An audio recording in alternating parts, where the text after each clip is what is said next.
ഏവർക്കും management and commerce കോർണറിലേക്ക് സ്വാഗതം. ഇന്ന് നമ്മൾ എടുക്കാൻ പോകുന്ന അക്കൗണ്ടിങ് കൺസെപ്റ്റ്സുകളാണ്. അക്കൗണ്ടിങ് തിയറീസ് എന്ന് പറയുന്ന അക്കൗണ്ടിങ് തിയറീസ് അല്ലെങ്കിൽ അക്കൗണ്ടിങ് കൺസെപ്റ്റ്സ് എന്ന് പറയുന്ന അക്കൗണ്ടുമായി ബന്ധപ്പെട്ട കുറേ തിയറീസും സിദ്ധാന്തങ്ങളും അങ്ങനെയുള്ള കാര്യങ്ങളെക്കുറിച്ചാണ് നമ്മളിന്ന് ഡീറ്റെയിൽ ആയിട്ട് പോകുന്നത്. ബേസിക് അക്കൗണ്ടിങ് കൺസെപ്റ്റ് എന്ന് പറഞ്ഞു കഴിഞ്ഞാൽ basic accounting concept are referred to as fundamental ideas or basic assumption underline the theory and practice of financial accounting and are broad working rules for all accounting activity and developed by accounting profession. എന്താണ് accounting basic accounting concept എന്ന് പറഞ്ഞാൽ എന്താണ്?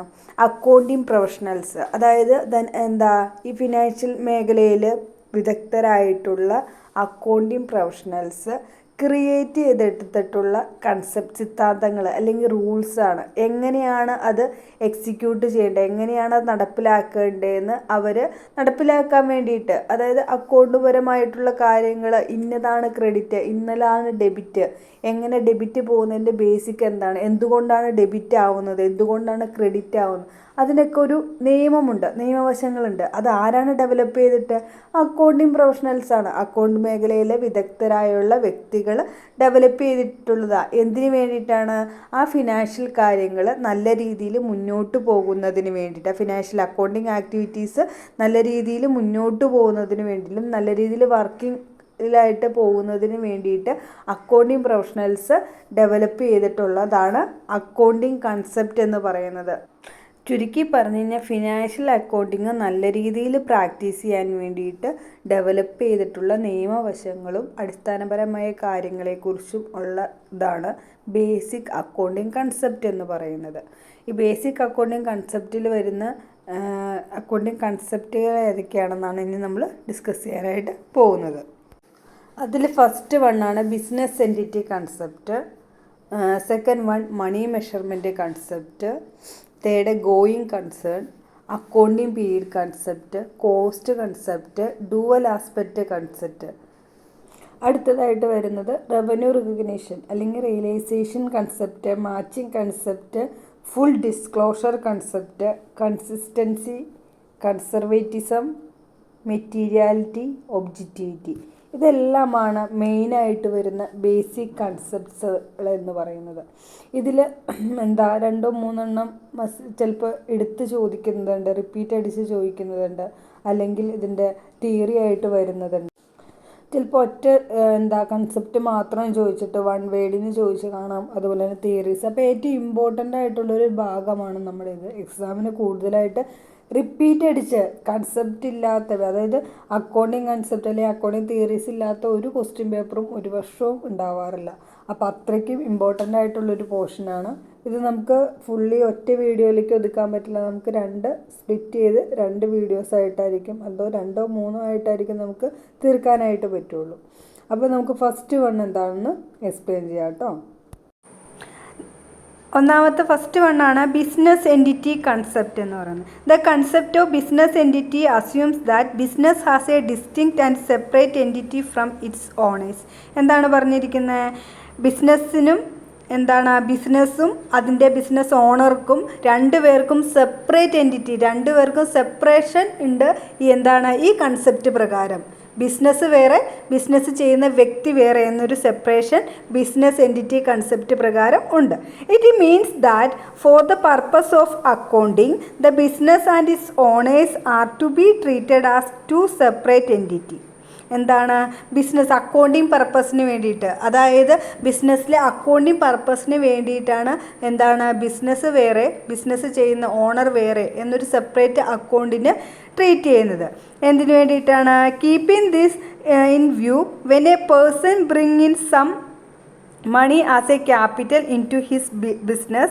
In accounting record, it is treated as liability of the business to the owner. എന്താണ് പറഞ്ഞിരിക്കുന്നത്? അതിനൊരു എക്സാമ്പിളായിട്ട് പറയാം. Business start ചെയ്ത് കഴിഞ്ഞപ്പോൾ ഓണർ ഒരു സം എമൗണ്ട് ഓഫ് മണി ബിസിനസ്സിലേക്ക് കൊണ്ടുവന്നു. ഈ ബിസിനസ്സിലേക്ക് കൊണ്ടുവന്ന ഫണ്ടിനെ ബിസിനസ് ടേംസിൽ ക്യാപിറ്റൽ എന്ന് പറഞ്ഞു.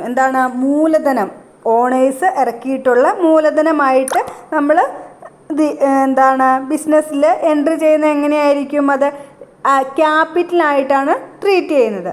എന്നാൽ ബിസിനസ്സിനെ സംബന്ധിച്ച് അതെന്താണ്? ലയബിലിറ്റിയാണ് അല്ലേ? ബിസിനസ് വേറെ, ബിസിനസ് നടത്തുന്ന വ്യക്തി വേറെ എന്നാണ് നമ്മൾ അക്കൗണ്ട് ട്രീറ്റ് ചെയ്യണമെന്ന് പറഞ്ഞു. അപ്പോൾ ബിസിനസ്സിനെ സംബന്ധിച്ച് അതെന്താണ്? ലയബിലിറ്റിയാണ്. ഓണറിനെ സംബന്ധിച്ചത് ക്യാപിറ്റലായിട്ട് മൂലധനമായിട്ട് ബിസിനസ്സിലേക്ക് ഇറക്കിയേക്കുന്നതാണ്. ഹിയർ വൺ സെപ്പറേറ്റ് എൻറ്റിറ്റി എന്ന് പറഞ്ഞാൽ എന്താ? Owner assumed to be giving money to the another distinct entity business unit. അപ്പോൾ ഇതെന്താണ്? രണ്ട് സെപ്പറേറ്റ് എൻറ്റിറ്റി ആയിട്ടാണ് കാൽക്കുലേറ്റ് ചെയ്യുന്നതെന്നാണ് പറഞ്ഞത്. ബിസിനസ് എൻറ്റിറ്റി കൺസെപ്റ്റ് പ്രകാരം എന്താ പറഞ്ഞത്? ബിസിനസ് എൻറ്റിറ്റി കൺസെപ്റ്റ് പ്രകാരം എന്താണ് പറഞ്ഞിട്ടുള്ളത്? ബിസിനസ് വേറെ, ഓണർ വേറെ, രണ്ടിനെയും രണ്ട് സെപ്പറേറ്റ് ആയിട്ടാണ് ട്രീറ്റ് ചെയ്യുന്നത്. ബിസിനസ് എൻറ്റിറ്റി കൺസെപ്റ്റ് പ്രകാരം. അതുകൊണ്ട് തന്നെ അതിനകത്തേക്ക്, അതായത് ബിസിനസ്സിലേക്ക് ഓണർ കൊണ്ടുവന്നിട്ടുള്ള എമൗണ്ടിനെ ക്യാപിറ്റലായിട്ട് ട്രീറ്റ് ചെയ്യുന്നു. ആ എമൗണ്ട് ബിസിനസ്സിനെ സംബന്ധിച്ച് എന്താണ്? ലയബിലിറ്റിയാണ്. ബിസിനസ് ഓണർക്ക് കൊടുക്കാനുള്ള ഫണ്ടാണ് അല്ലേ? കൊടുക്കാനുള്ള ഫണ്ടാണ്. അപ്പോൾ അതിനെന്താണ്? ലയബിലിറ്റി ആയിട്ടാണ് ട്രീറ്റ് ചെയ്യുന്നത്. ഇവിടെ രണ്ട് സെപ്പറേറ്റ് എൻറ്റിറ്റി ഉണ്ടെന്ന് പറഞ്ഞു. അത് ഏതൊക്കെയാണ്? ഓണറും ബിസിനസ് യൂണിറ്റും. Similarly, when the owner withdraw any money from the business for his personal expenses drawings, it is treated as a reduction of the owner's capital, as consequently a reduction in the liability of the business. എന്താണ് പറഞ്ഞിരിക്കുന്നത്? When the owner withdraw, അതായത് നമ്മൾ പറഞ്ഞു രണ്ട് എൻറ്റിറ്റിയാണെന്ന് പറഞ്ഞു. Business എന്ന് പറയുന്നതും owner എന്ന് പറയുന്നതും സെപ്പറേറ്റ് എൻറ്റിറ്റിയാണ്. രണ്ട് ഇതായിട്ടാണ് ബിസിനസ്സിൽ ട്രീറ്റ് ചെയ്യുന്നതെന്ന് പറഞ്ഞു. അതുകൊണ്ട് തന്നെ ഓണർ വിഡ്രോ ചെയ്യാണ്. ബിസിനസ്സിൽ നിന്ന് പണം വിഡ്രോ ചെയ്യുകയാണെങ്കിൽ അവരുടെ ഓണറിൻ്റെ പേഴ്സണൽ ആവശ്യത്തിന് വേണ്ടിയിട്ട് ബിസിനസ്സിൽ നിന്ന് പണം വിഡ്രോ ചെയ്യുകയാണെങ്കിൽ നമ്മളത് എന്തായിട്ട് ഇത് ചെയ്യും? Treat reduction of owners capital. ഓണേഴ്സിൻ്റെ ക്യാപിറ്റൽ നിന്ന് കുറഞ്ഞതായിട്ട് നമ്മൾ കാൽക്കുലേറ്റ് ചെയ്യും. ക്യാപിറ്റൽ ഒരു 10,000 രൂപ കമ്പനിയിലേക്ക് ബിസിനസ്സിലേക്ക് ഓണർ കൊണ്ടുവന്നിട്ടുണ്ടെങ്കിൽ അതിനകത്തിൽ നിന്ന് 2,000 രൂപ ഓണറിൻ്റെ പേഴ്സണൽ ആവശ്യത്തിന് വേണ്ടിയിട്ട് നമ്മൾ വിഡ്രോ ചെയ്തിട്ടുണ്ടെങ്കിൽ ഡ്രോയിങ്സ് വിഡ്രോ ചെയ്തിട്ടുണ്ടെങ്കിൽ നമ്മൾ എന്ത് ചെയ്യും? അത് ആ കൊണ്ടുവന്ന ക്യാപിറ്റൽ 10,000 രൂപ ക്യാപിറ്റൽ കൊന്ന് അതിൽ നിന്ന് 2,000 റെഡ്യൂസ് ചെയ്തിരിക്കുകയല്ലേ? അപ്പോൾ ബിസിനസ്സിനെ സംബന്ധിച്ച് അതിൽ നിന്ന് 2,000 രൂപ ലയബിലിറ്റി ക്യാപിറ്റൽ കൊണ്ടിരിക്കുന്ന ലയബിലിറ്റി ആണെന്ന് പറഞ്ഞു. ബിസിനസ്സിനെ സംബന്ധിച്ച് ഓണർക്ക് നമ്മൾ കൊടുക്കേണ്ട പൈസയാണ് അല്ലേ? അതിൽ നിന്ന് 2,000 കുറയാന്ന് പറഞ്ഞാൽ നമ്മുടെ ബിസിനസ്സിനെ സംബന്ധിച്ച് ലയബിലിറ്റി അത്രമാത്രം കുറഞ്ഞു എന്നാണ് കാൽക്കുലേറ്റ് ചെയ്യുന്നത്. അപ്പോൾ ഫസ്റ്റ് കൺസെപ്റ്റാണ് ബിസിനസ് എൻറ്റിറ്റി കൺസെപ്റ്റിൽ എന്താ പറഞ്ഞിരിക്കുന്നത്? രണ്ട് എൻറ്റിറ്റീസാണുള്ളത്, ബിസിനസ്സും ഓണറും. രണ്ടും രണ്ടായിട്ടാണ് ബിസിനസ്സിൻ്റെ അക്കൗണ്ട്സിൽ രേഖപ്പെടുത്തേണ്ടത്. നെക്സ്റ്റ് കൺസെപ്റ്റാണ് money measurement concept. The concept of money measurement states that only those transactions and happening in an organization which can be expressed in terms of money, such as sales of goods, payment of expenses or receipts of income, etc., are to be recorded in the books of accounts. എന്താ പറഞ്ഞേ? മണി measurement concept എന്ന് പറഞ്ഞു കഴിഞ്ഞാൽ simply എന്താണ് ഉദ്ദേശിക്കുന്നതെന്ന് വെച്ചാൽ നമ്മുടെ ബിസിനസ്സിലുണ്ടാകുന്ന എന്ത് തരത്തിലുള്ള ട്രാൻസാക്ഷനുകളാണെങ്കിലും അതെങ്ങനെയായിരിക്കണം? മണി ടേംസിൽ ഇത്ര രൂപയുടെ സാധനം പർച്ചേസ് ചെയ്തു, അല്ലെങ്കിൽ ഇത്ര രൂപ പേയ്മെൻറ്റ് ചെയ്തു, ഇത്ര രൂപ കിട്ടി, ആ എമൗണ്ട് മണി ടേംസിലാണ് ട്രാൻസാക്ഷൻസ് രേഖപ്പെടുത്തേണ്ടതെന്നാണ് ഇതിനകത്ത് പറയുന്നത്. ഈ കൺസെപ്റ്റ് പ്രകാരം എന്താ പറയുന്നത്? ഓർഗനൈസേഷനിൽ എന്ത് ഹാപ്പൻ ചെയ്താലും ഇൻ ടേംസ് ഓഫ് മണി അതായത് സെയിൽ ഓഫ് ഗുഡ്സ്, ഒരു സാധനം വിറ്റ് കിട്ടുന്ന പൈസ എത്ര എമൗണ്ടിലാണ് ഇത് ചെയ്യണേ? Payment of expenses or receipt of income, ഇതെല്ലാം എന്തിലാണ്? എത്ര രൂപ കിട്ടിയെന്നാണ് ബുക്ക് ഓഫ് അക്കൗണ്ട്സിൽ റെക്കോർഡ് ചെയ്യേണ്ടതെന്നാണ് മണി മെഷർമെൻറ്റ് കൺസെപ്റ്റ് പ്രകാരം പറയുന്നത്. അതായത് മോണിറ്ററി ടൈംസിൽ മാത്രമാണ് നമ്മുടെ ട്രാൻസാക്ഷൻസ് റെക്കോർഡ് ചെയ്യാൻ പാടുള്ളൂ എന്ന്. All such transaction or happening which cannot be expressed in monetary terms, for example, the appointment of a manager, capabilities of its human resources or creativity of its research department or image of the organization among people in general, do not find a place in the accounting record of a firm. എന്താണ് ഇങ്ങനെ monetary ടേംസിൽ transactions entry ചെയ്യണമെന്ന് പറഞ്ഞല്ലോ.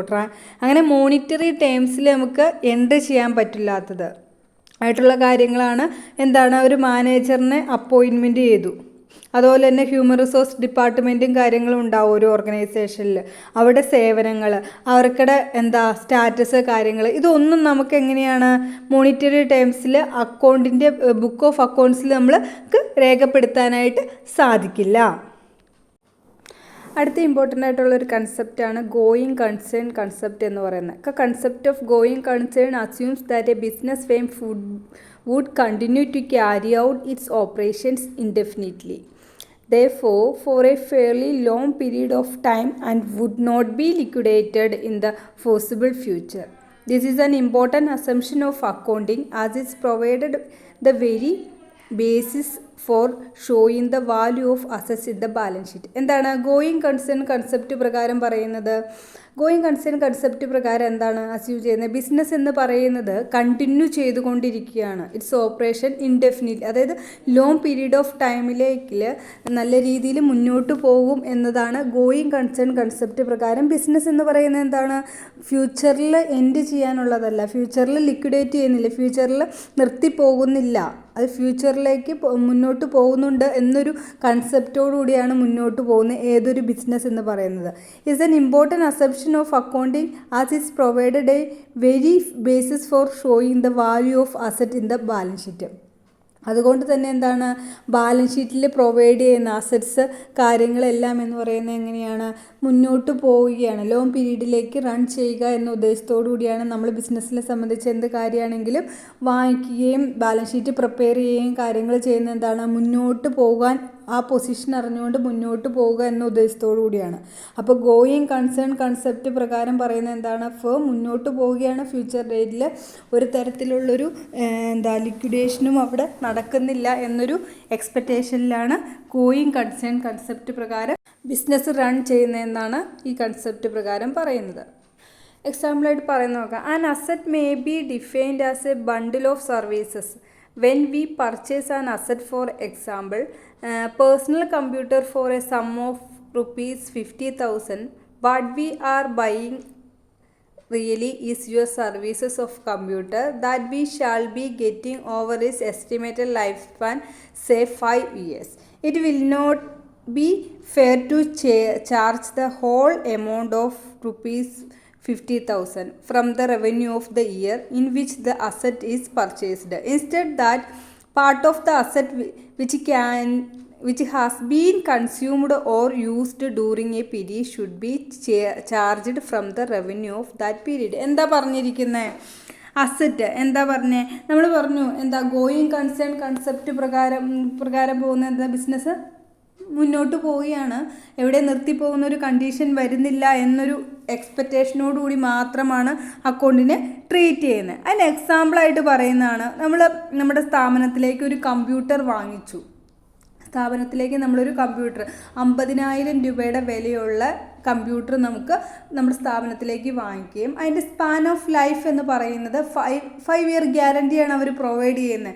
Companies provide ചെയ്യുന്ന 5 year ഗ്യാരണ്ടിയാണ് എങ്കിൽ നമ്മുടെ business എന്താണ്, നമ്മൾ അസ്യൂം ചെയ്യുകയാണ് 5 ഇയറിൽ കൂടുതൽ മുന്നോട്ട് പോകും എന്നൊരു എക്സ്പെക്റ്റേഷനോടുകൂടിയാണ് നമ്മളത് പർച്ചേസ് ചെയ്യുന്നത്. അതാണ് പറയുന്നത്. ആ 50,000 രൂപ എന്ന് പറഞ്ഞാൽ 5 ഇയേഴ്സിലേക്ക് വാറണ്ടി.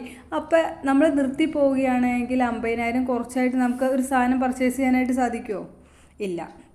അതുകൊണ്ട് തന്നെയാണ് ബിസിനസ് എന്ന് പറയുന്നത് ഗോയിങ് കൺസേൺ കൺസെപ്റ്റ് എന്ന് പ്രകാരം പറയുന്നത് എന്തുകൊണ്ടാണ്, ലോങ് പീരീഡിലേക്ക് നമ്മുടെ ബിസിനസ് റൺ ചെയ്യുന്നു എന്നൊരു എക്സ്പെക്റ്റേഷനോട് കൂടിയാണ് നമ്മൾ എന്ത് തന്നെയാണെങ്കിലും അസറ്റ് കാര്യങ്ങൾ പർച്ചേസ് ചെയ്യും കാര്യങ്ങൾ ചെയ്യുന്നത്. നമ്മൾ സഡൻലി അത്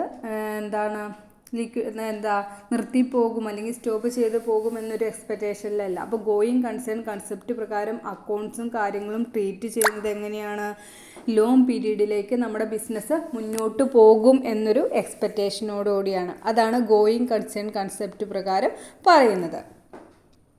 ഈ ബാലൻസ് കൺസെപ്റ്റുകൾ നമുക്ക് അടുത്ത ക്ലാസ്സിലേക്ക് നമുക്ക് ഡിസ്കസ് ചെയ്യാം. അപ്പോൾ ഇന്നത്തെ ക്ലാസ് നിങ്ങൾക്ക് പ്രയോജനകരമായി തോന്നിയെങ്കിൽ മറ്റുള്ളവരിലേക്ക് ഷെയർ ചെയ്തെത്തിക്കുക. ആദ്യമായി കാണുന്നവരാണെങ്കിൽ സബ്സ്ക്രൈബ് ചെയ്ത് സപ്പോർട്ട് ചെയ്യുക. Thanks for watching. Love you all.